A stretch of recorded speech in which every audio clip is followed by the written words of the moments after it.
ایک بچہ پیدا ہوتا ہے اس کے سر پہ ایک اور سر تھا، مطلب کہ 2 سر والا بچہ تھا۔ ایک بہت بڑے دماغ کے پیچھے ایک اور دماغ جڑا ہوا جو کہ اوریجنل سر سے کو 3 گنا بڑا تھا۔ 4 سے 5 گھنٹے آپریشن میں لگے۔ صحیح طریقے سے اس کا آپ آپریٹ کر کے اس کو سیپریٹ کر دیتے ہیں نارمل برین کو ڈیمیج کیے بغیر، تو بچہ بالکل ایک نارمل لائف گزارے گا انشاءاللہ۔ السلام علیکم ناظرین، میں ہوں فیضان خالد، آپ دیکھ رہے ہیں ڈیلی پوائنٹ۔ ناظرین، آج میں موجود ہوں چلڈرن ہاسپٹل فیصل آباد میں، جہاں پر ایک منفرد کیس آتا ہے کہ ایک بچہ پیدا ہوتا ہے اس کے سر پہ ایک اور سر تھا، مطلب کہ 2 سر والا بچہ تھا۔ تو ڈاکٹر فیصل فیروز رانا نے اور ان کی ٹیم نے بڑی مہارت سے یہ آپریٹ کیا اور آج بچہ بھی صحت مند زندگی گزار رہا ہے۔ ان سے جانیں گے کہ یہ آپریٹ کس طرح سے کیا گیا اور یہ کون سی بیماری تھی کہ ایک بچے کے 2 سر کس طرح سے ہو سکتے ہیں۔ ان مکمل گفتگو کریں گے کہ ان سے جانیں گے اور آپ کو بھی بتائیں گے کہ کس طرح سے اس سچویشن میں پینک نہیں کرتے، بلکہ اچھے ڈاکٹر اور متعلقہ ڈاکٹر سے رابطہ کر کے اس بیماری کا حل نکالا کرتے ہیں۔ ان سے جانتے ہیں۔ السلام علیکم جی وعلیکم السلام۔ جی سر، بتائیے گا یہ کیس کیا تھا اور مطلب اس کے پورے بارے میں ہمیں بتائیں۔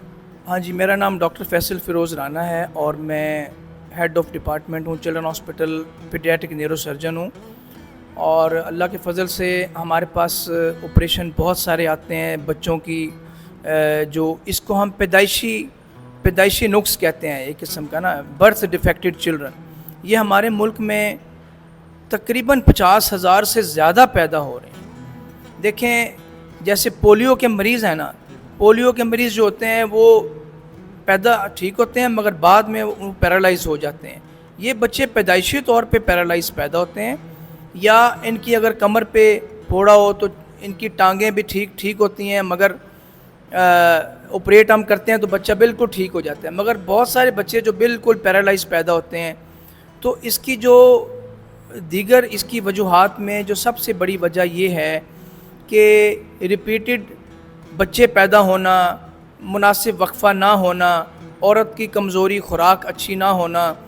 یہ صرف ایشین کنٹریز میں بیماری اسی لیے ہے کہ ہمارے ایشیا میں عورتیں جو ہیں وہ لو لیول میں مطلب گزارا کرتے ہیں، بہت غریب لوگ ہیں زیادہ تر، تو انہی میں یہ زیادہ تر بیماری پیدا ہوتی ہے۔ یا جو خاندانی طور پہ بار بار ریپیٹڈ میرجز کرتے ہیں، ایک ہی خاندان میں شادیاں کری جا رہے ہیں، وہ ان میں رچ لوگ بھی بہت سارے ہیں، ان میں بھی یہ بیماری ہے۔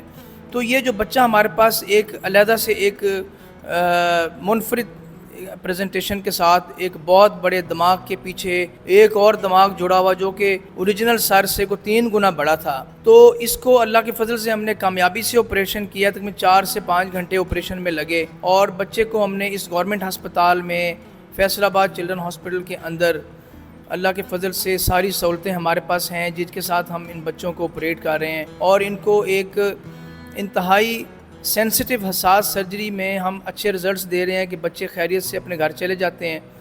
تو اس کی جو وجوہات ہیں نا، وہ میں یہ ہائی لائٹ کرنا چاہوں گا کہ جو ہے وہ بچوں میں مناسب وقفہ ہونا ضروری ہے، 4 سے 5 سال کا، یا کم از کم 3 سال کا تو ہونا چاہیے۔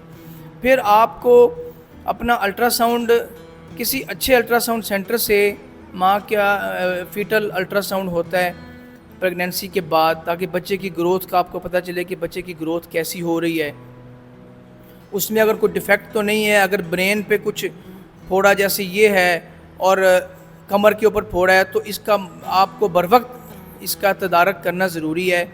آپ فوراً ایک بچوں کے نیورو سرجن سے ملیں، اس سے پوچھیں کہ جی اس طرح کی پریگنینسی ہے، تو وہ آپ کو فردر گائیڈ کر سکتے ہیں کہ بچہ آپ کا ہیلدی ہے یا آپریشن کے بعد ہیلدی ہو جائے گا یا نہیں ہوگا۔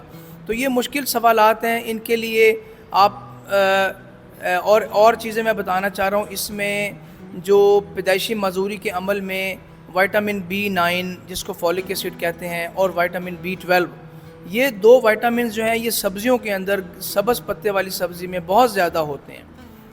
تو اس کا استعمال عورتوں کے لیے ایک سلاد کی شکل میں کرنا، پریگنینسی سے پہلے اور پریگنینسی کے بعد، جب تک بچہ ڈیلیور نہیں ہو جاتا، یہ سبزیوں کی سلاد کھانا اپنی معمول زندگی کا حصہ بنائیں، تاکہ آپ کے بچے ہیلدی پیدا ہوں، بجائے اس کے کہ آپ اس کو پکا کے اس کے سارے وائٹامن خراب کر دیں۔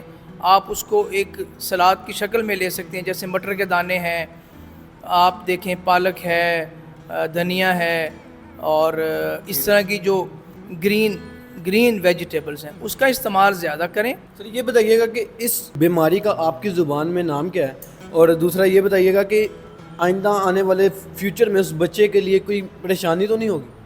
نہیں انشاءاللہ بالکل نہیں ہوگی. اس بیماری کو ہم کہتے ہیں آکسیپیٹل انسیفلوسیل. تو یہ بیماری اگر اس کا آپ صحیح طریقے سے اس کا آپ آپریٹ کر کے اس کو سیپریٹ کر دیتے ہیں جو نارمل برین کو ڈیمیج کیے بغیر, تو بچہ بالکل ایک نارمل لائف گزارے گا انشاءاللہ, اور اس میں بالکل ایک ہیلدی پرسن کی طرح ہوگا. تو بعض اوقات یہ پھر ہمیں پتہ چلتا ہے جب بچے کو ہم فالو کرتے ہیں نا, مگر زیادہ تر یہی ہوتا ہے کہ بچے جو ہیں وہ ٹھیک رہتے ہیں. تو سر یہ بھی بتائیے گا کہ جب ان کے پیرنٹس کو پتہ لگتا ہے کہ یہ 2 سر والا بچہ ہے تو وہ پینک کر جاتے ہیں, تو ان کے لیے کیا پیغام دینا چاہیں گے کہ اس سچویشن میں وہ کیا کریں؟ آپ کو بھی پتہ ہے کہ زیادہ تر لوگ پینک ہو جاتے ہیں, کسی غلط ڈاکٹر کے پاس یا بلیک میلرز کے پاس چلے جاتے ہیں, تو ان کے بارے میں کیا اویئرنیس کریں گے؟ ان کے لیے صرف یہی اویئرنیس ہے کہ اللہ کا حکم سمجھیں اس کو, اور آپ ایک اسپیشلسٹ کو دکھائیں. جو اسپیشلسٹ نیورو سرجن ہے جو بچوں کا ہے وہ آپ کے مریض کے لیے بہتر ہے, آپ اس کو دکھائیں. اور وہ اور اس کا اچھا پروگنوسس ہے. یہ آپ پریشان نہ ہوں کہ جی یہ تو پتہ نہیں کیا ہے, اس کو نہ بچے کو نقصان دیں, بچے کی زندگی ختم کر دیں. آپ ایسا کام نہ کریں, آپ ہمارے سے رابطہ کریں, ہم آپ کے بچے کے لیے انشاءاللہ بہتر فیصلہ کریں گے. اور 70-80% بچے بالکل آپریشن کے بعد ٹھیک ہو جاتے ہیں. بہت شکریہ سر آپ کا. جی ناظرین, یہ فیصل آباد کے ہاسپٹل کا ایک منفرد کیس تھا کہ ایک بچے کے سر پہ ایک اور سر تھا, تو اس کیس کو ان ڈاکٹرز نے, ان کی ٹیم نے بڑے مہارت سے اسے حل کیا, اور آج بچہ اپنی زندگی گزار رہا ہے. میں آپ کو یہ کہنا چاہوں گا کہ اس طرح کی سچویشن میں پینک نہ ہو, بلکہ متعلقہ ڈاکٹر سے رابطہ کر کے اس کا آگے حل نکالا جائے. اسی کے ساتھ مجھے دیں اجازت. اللہ نگہبان.